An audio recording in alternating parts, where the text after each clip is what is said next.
Who is an entrepreneur? The one who believes in creating a solution, यानी कि जो initiative लेता है सॉल्यूशन के लिए, वही एक एंटरप्रेन्योर है।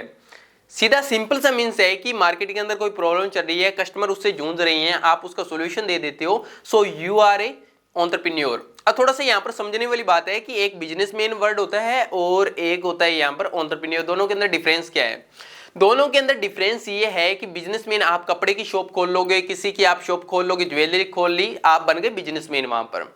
एंटरप्रेन्योर का सिंपल सा मीन्स होता है कि मार्केट के अंदर कोई ऐसी प्रॉब्लम जिसने पहले कोई सोल्व नहीं की थी किसी पर्सन ने, आप वहां पर सोल्व कर देते हो, तो आप वहां पर एंटरप्रेन्योर बन गए। तो आई होप आप समझ गए होंगे एंटरप्रेन्योर के अंदर और बिजनेसमैन में क्या डिफरेंस है। अब देखो, इसको मैं थोड़ा सा एग्जाम्पल से समझाने की कोशिश करता हूं। लेंस कार्ड, क्या भाई 2011 से पहले कोई चश्मा नहीं थी? चश्मा थी पहले, लेकिन मार्केट के अंदर जाना पड़ता था चश्मा लेने के लिए, ग्लासेस लेने के लिए। लेकिन लेंस कार्ड आता है 2011 के अंदर। लेंस कार्ड कहते हैं कि आप घर बैठे बैठे आप अपनी फोटो खींचो, फोटो को स्कैन करो, स्कैन करने के बाद में आपकी चश्मा कौन सी आपका फ्रेम सेट बैठेगा, कौन सा नहीं बैठेगा, तो आपको वो सजेशन दे देता है और आप घर बैठे बैठे आपकी डिलीवरी भी करवा देते हैं। तो लेंस कार्ड ने क्या एक बड़ी प्रॉब्लम को सोल्व किया, तो लेंस कार्ड बन गया एक एंटरप्रेन्योर। आगे देखो ओला।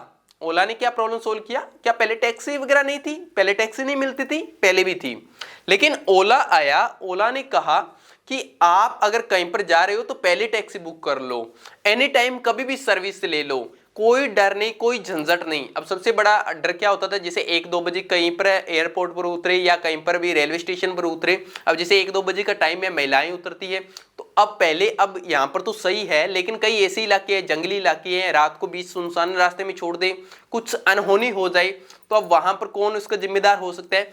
लेकिन ओला आता है, ओला कहता है कि हम आपको कैमरे की सुविधा, हर एक चीज की आपको सुविधा देते हैं, एनी टाइम आप कभी भी सर्विस ले सकते हो। तो ओला ने एक बड़ी प्रॉब्लम को सॉल्यूशन दिया, तो वो एक एंटरप्रेन्योर कहलाया। नेक्स्ट आगे ओयो। क्या पहले भाई कोई होटल नहीं थे? होटल खत्म हो गए थे? पहले भी थे, लेकिन ओयो, यहाँ पर रितेश अग्रवाल आते हैं। रितेश अग्रवाल आकर कहते हैं कि कम बजट के अंदर एक अच्छा रूम लीजिए, चाहे आप स्टूडेंट हो, चाहे आप कहीं पर पिकनिक बनाने जा रहे हो, कहीं पर भी जाओ, कम बजट के अंदर आपको सबसे अच्छी सर्विस प्रोवाइड करवाते हैं। तो ओयो एक एंटरप्रेन्योर बन गया। तो एक जो प्रॉब्लम का सॉल्यूशन देता है, सो वही कहलाता है एंटरप्रेन्योर। अब देखो आगे थोड़ा सा अपने समझ लेते हैं, what is the burning problems of the customer. Customer की कोई प्रॉब्लम जो वो जूझ रहा है, उसका कोई सॉल्यूशन देने वाला ही एंटरप्रेन्योर। नेक्स्ट आगे, what is the problems that a customer can't solve on his own. कोई ऐसी प्रॉब्लम जो कस्टमर खुद के द्वारा सोल्व नहीं कर सकता, तो आप उसका सोल्व कर देते हो, तो you are a entrepreneur. Can't I make a product to solve the problem. क्या आपको ये सब प्रोडक्ट बना सकते हो जो कस्टमर की प्रॉब्लम का सोल्व कर दे, या कोई ऐसी सर्विस दे सकते हो जो कस्टमर की प्रॉब्लम को सोल्व कर दे, सो आप वहां पर कहलाओगे एंटरप्रेन्योर। आई होप इतने एग्जांपल देने के बाद में आप समझ में गए होंगे कि एंटरप्रेन्योर कौन होता है और बिजनेसमैन कौन होता है दोनों के अंदर।